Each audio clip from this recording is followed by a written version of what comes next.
Kisah Belanda bangun terowongan menuju dunia uka-uka, sering terdengar suara gamelan misterius. Terowongan kereta api di jalur lintas selatan menyimpan cerita mistis yang menyeramkan. Terowongan legendaris ini berada di Kabupaten Banyumas, Jawa Tengah. Terowongan angker di Jawa Tengah ini dibangun oleh perusahaan kereta api Stadspoorwegen pada 1881 hingga 1890. Tujuannya untuk menggabungkan Batavia dan daerah Kroya.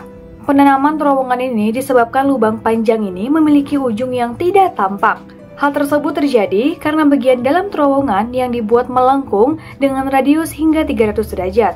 Pembangunan terowongan ini juga cukup sulit dikarenakan kondisi geografis yang cukup berat dan beresiko.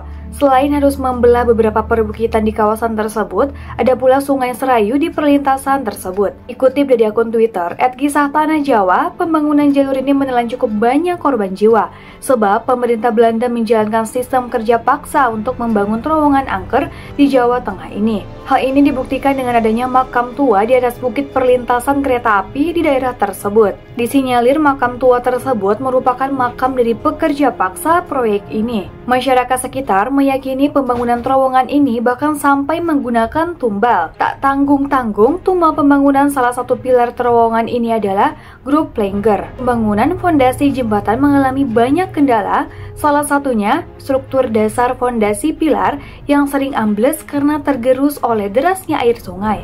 Tulis akun misteri tersebut. Proyek yang tak kunjung selesai ini akhirnya mengalami kebuntuan. Sampai akhirnya pihak Stadspoorwegen mencoba mencari solusi kepada paranormal setempat. Paranormal ini akhirnya berkomunikasi dengan penguasa alam gaib Sungai Serayu yang diketahui bernama Dewi Ayu Wuri Agung. Dari hasil komunikasi tersebut didapatkan sebuah kesepakatan bahwa ia menginginkan tumbal berupa satu grup Tayu Plenger Banyumas lengkap dengan perangkat gamelan. Tak berlama-lama, pesuruh perusahaan kereta api Belanda tersebut mencari grup Plenger yang diambil dari Banyumas. Tak ingin membuat curiga, sang pesuruh berdalih grup Plenger ini akan pentas sebagai acara selamatan sekaligus menghibur para pekerja. Grup Plenger Malang ini menyanggupi permintaan untuk pentas di proyek terowongan angker tersebut, sebab mereka dibayar 3 kali lipat dari biasanya dan pembayaran pun dilakukan di depan.